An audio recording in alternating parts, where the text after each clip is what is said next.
14, ఇంకా మా వాడి 7.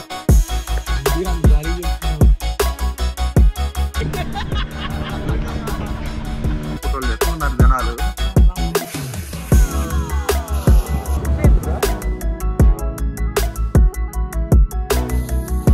ఎలా ఉంది ఎక్స్పీరియన్స్, ఎలా ఉంది? బోట్ రైడ్ అయితే అయిపోయింది.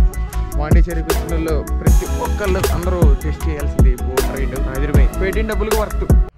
ఫైనల్ గా ట్రిప్కి వెళ్తాం అందరం. ఎవరైతే మామూలుగా లేదు,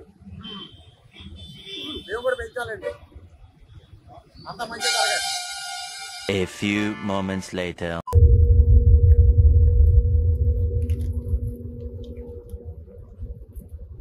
Two hours later. One eternity later.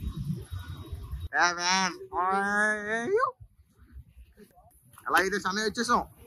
ఇదిగో ఈ వేస్ట్ గాడే రారా అంటే 10 నిమిషాలు లేట్కి వచ్చాడు. ఆ బస్సు దారుణరా బాబు. ఇది గుర్తుపెట్టుకో, తర్వాత మాట్లాడుకుందాం. మహానుభావుడి పూర్తిగా మారిపోయిన తీరదుని చూడండి. విజయవాడలో హ్యాపీగా ఎంజాయ్ చేసేవాడు ఇక్కడ టమాటాలు తీసుకుంటున్నాడు. మావాడు ఇప్పుడే షాపింగ్ వచ్చాడు, ఏంటేంటో తీసుకుంటున్నాడు. మనకి పెద్ద ఐడియా లేదు. పూర్తిగా మారిపోయిన తీరద్దు అనమాట. ఏదో బిర్యానీయో చికెనో ఏదో చేస్తా అంటున్నారు, చూడాలి.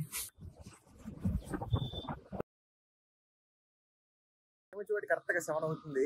ఇప్పుడే మా ఫ్రెండ్ వాళ్ళ రూమ్కి వచ్చాం. Flash back. ఆ బస్సు దారుణరా బాబు. శ్రీ వెంకటేశ్వర ట్రావెల్స్ అనుకుంటా. అసలు దరిద్రం అంటే దరిద్రంగా ఉంది. ఏసీలు పనిచేయవు, లగేజీలు పెట్టుకోరు. డ్రైవర్ని అడుగుతుంటే రెక్లెస్నెస్ గా సమాధానం చెప్తున్నాడు. నైట్ అంతా ఇంకా బాబోయ్ ఏం చేస్తాం, మనం ఏం చేయలేం, మన రాతలా రాసింది. మా ఫ్రెండ్స్ రూమ్కి అయితే వచ్చేసాం. ఇప్పుడు మా వాళ్ళు రూమ్ చూపిస్తారండి, చాలా బాగుంటుంది, చాలా అందంగా పెట్టారు మా ధీరజ్ గారు. అందాన్ని చూసి నేనే తట్టుకోలేకపోయాను. అసలు బ్యాచులర్ ఇల్లు అంటే మీరు ఏదో ఊహించుకుంటారు, అంతా మెస్సీగా ఏదేదో ఉంటున్నట్టు. అంతా రివర్స్ ఇక్కడ చూడండి మీరే. చెప్పులు కూడా సర్ది పెట్టుకున్నాడు మా వాడు. వాషింగ్ మిషన్ మళ్ళీ. ఇది హాల్ అనమాట. మా వాడు చూసారా పెద్ద ఆర్టిస్ట్ అనమాట. ఎలా పెట్టుకున్నాడు చూడండి ఫోటోలన్నీ. ఇక్కడ మళ్ళీ కోట్ ఒకటి. Risk is always better than regret. మారేసం మామ. ఇంకెక్కడి నుంచి ఇలా సొంత ఉంటుంది, అలా తిరగాలన్నమాట మనం. అలా తిరగగానే 2 చెఫ్లు వచ్చారు. 2 చెఫ్లు అయి చెప్పండి అమ్మా. ఒకటేమో chicken curry bro, chicken curry by Sammu, Dheeraj by chicken fry. ఎలా వచ్చిందో మనకి తెలీదు. ఇది కిచెన్ అనమాట. కిచెన్ కూడా మావాడు బాగా నీట్ గా పెట్టుకున్నాడు. వాటర్ గేటర్ అన్ని. బ్రో ఇలా ఎలా బ్రో, ఇలా అంత నీట్ గా ఎలా పెట్టుకున్నావు బ్రో? బ్రో చెప్పు బ్రో, నవ్వుకు బ్రో చెప్పు. ఇక్కడతో వీడియో ఆపేస్తున్నా బాయ్. ఎంతమంది గుర్తుంది ఈ బ్లేడ్? మా వాడు చిన్నప్పుడు ఆడుకునేవాడు, మేము అందరూ ఆడుకునే. ఆ రోజులే వేరు. మళ్ళీ మాత్రం త్వరగా అయిపోయింది. నాకు కూడా పనులు చేస్తున్నాడు మాతో ఆ కసాయోడు.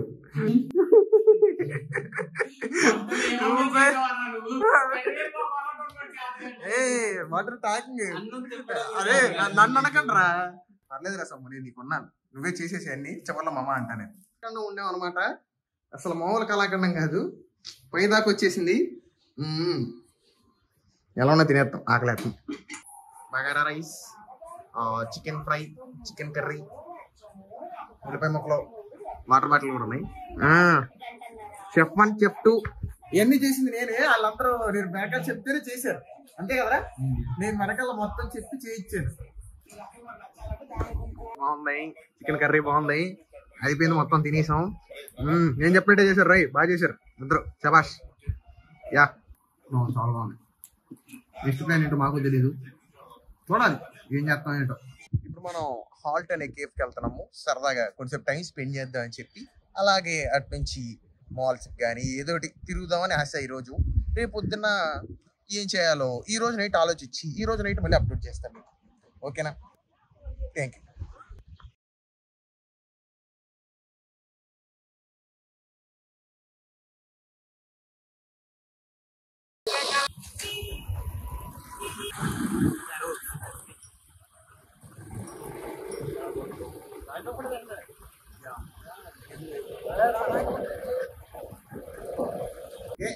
కేఫ్ నుంచి వచ్చేసిన తర్వాత పాండీకి వెళ్దామని నిర్ణయించుకొని కార్ ఇంటికి తీసుకుని దాన్ని మేమే కడుక్కుని ఎలా అలా పెట్టుకున్నాం అనమాట. ఇప్పుడు 2:30 అవుతుంది కరెక్ట్ గా టైము. కరెక్ట్ గా సన్ రైజ్ కి పాండిచ్చేరిలో ఉందాం ప్లాన్. 5:30, 6 అలాగా. అక్కడ నుంచి మిగతా అన్ని ప్లాన్ చేసుకోవాలి. ఫ్రెండ్స్ కాలనీ కానీ ఇంకా చాలా ఉన్నాయి మైండ్ లో. వెళ్తూ మాట్లాడుకుందాం. టైం వచ్చేసి 2:48 అవుతుంది. ఇప్పుడే మేము పాండీకి స్టార్ట్ అవుతాం. Unplanned trip. అన్ఎక్స్పెక్టెడ్ గా పాండీ ప్లాన్ చేయాల్సి వచ్చింది. అంతా రెడీ, ఇంకా స్టార్ట్ అవుతుంది.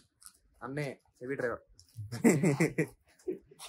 దారిలో మీకు ఇంకా కొన్ని ఉంటాయి ప్లేసెస్, అవన్నీ మావాడు కవర్ చేయడానికి మావాడు ట్రై చేస్తాడు. ట్రై చేస్తాడండి. ఓకేనా, బాయ్. భారత్ బంక్ కోసం అయితే ఇక్కడ విండ్ మిల్ ఏదో ఉంది. విండ్ మిల్ వింగ్ అనుకుంటుంది. ఇక్కడ ట్రాఫిక్ మొత్తం ఆగిపోయింది. అటు చూసినట్లయితే బంక్ కి వెళ్తున్నాం. ఇప్పుడు పెట్రోల్ కొట్టేస్తున్నాం. ఏమీ లేదు, బోరింగ్ హైవే. ఇలాగో 21-22 కిలోమీటర్స్ వెళ్ళాలి.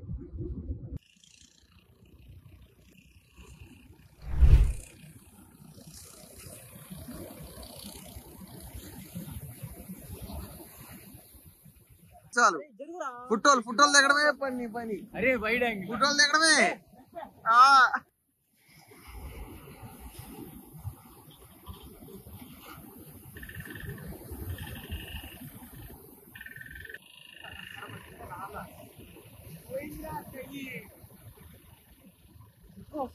కరెక్ట్ గా 5:30 అవుతుంది.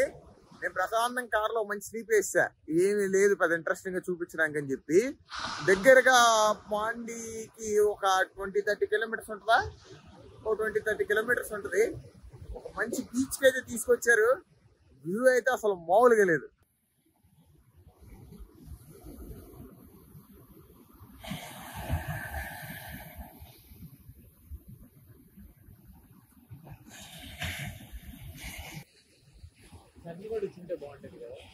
ఇప్పుడే సన్ అలా బయటకు వస్తున్నాడు.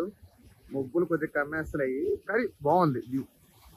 ఓయ్, ఈ వ్యూకి మనం ఏం పేరు పెట్టలేము అసలు.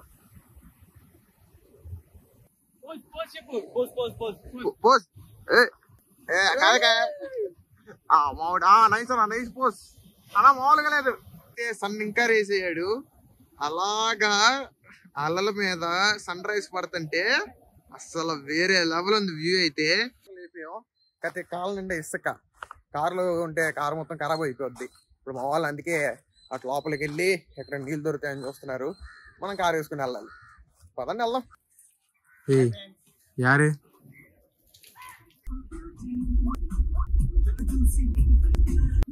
అలాగైతే పాండీకి వచ్చేసాం. ఇది మొత్తం పాండీ సిటీ అనమాట. ఇప్పుడు ఎక్కడికి రాక్ బీచా?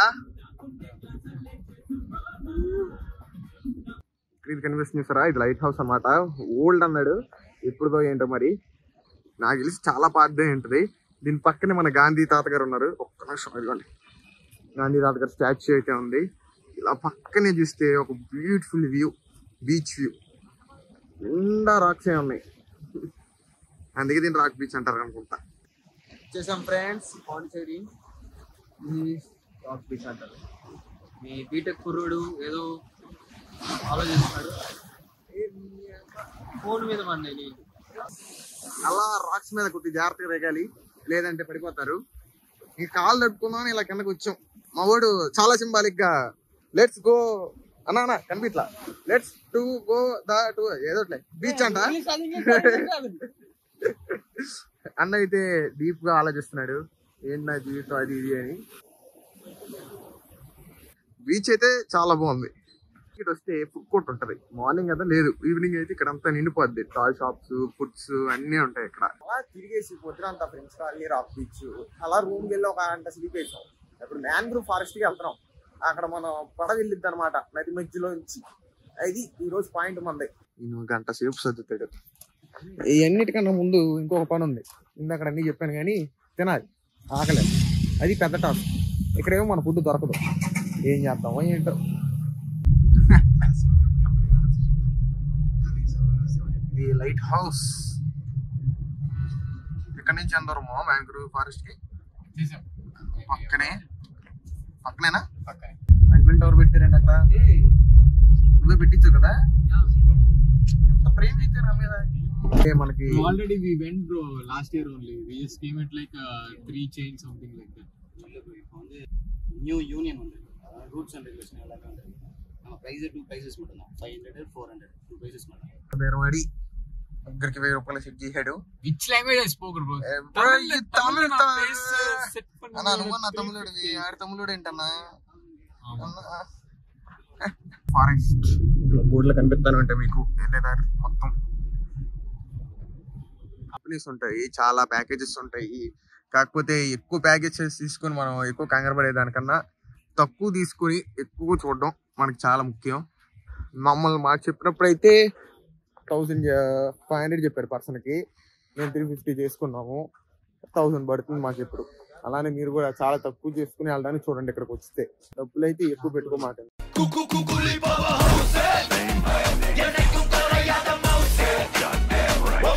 ఒకవేళ పోతే సారీ నెలలో పడిపోతే ఇది కాపాడి. మేము వాడేది GoPro 10 ఒకటి, సోనీ మార్క్ M2 అమ్మా, M4 ఒకటి, iPhone 16 అనండి 13, ఇంకా మా వాడు 7. మా జాలికి చెప్పట్లేదు, మా లెజెండ్ ఫోన్ మా అది. అలాగే పడేసి కేబుల్ ని. ఇప్పుడు ఆ బోట్ లోకి ఎక్కి రైడ్ స్టార్ట్ చేద్దాం. స్టార్ట్ అయింది ఇప్పుడే. మా వాళ్ళు అక్కడ కెమెరా సెటప్ పెట్టుకుని రెడీగా ఉన్నారు. బోట్ అయితే స్టార్ట్ అయిపోయింది. నా మాట ఇంకా లోపలికి వెళ్ళి చాలా వ్యూస్ ఉంటాయి.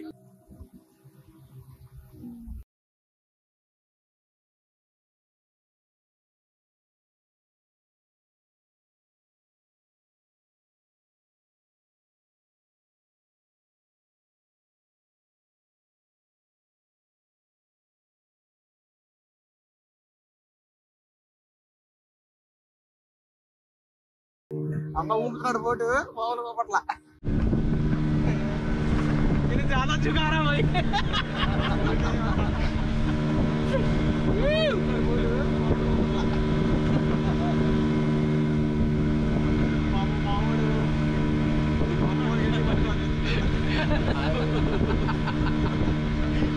నాకు భయ అంటున్నా, క్యామ్ ఎక్కడ పడిపోతుంది. అమ్మవాడికి పట్టుకోవాల్సి వచ్చింది అక్కడ. సమ్ము బాయ్ కొంచెం మాకు కొంచెం చూపిస్తే ఇటువైపు.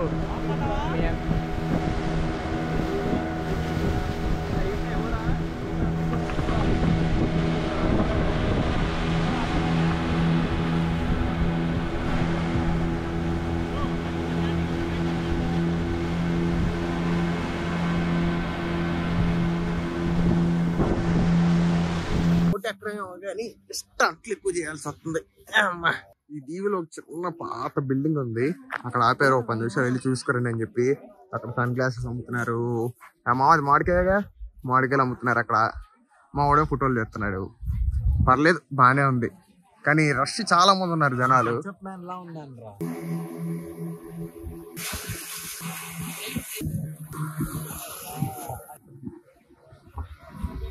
ఇది సముద్రం, అక్కడ ఉండేది నది. ఇప్పుడు మేము ఓషన్ మధ్యలో ఉన్నాం. బ్రో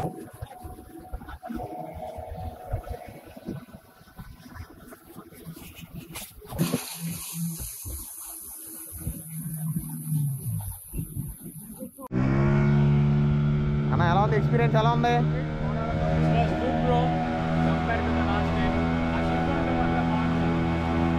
అన్నా?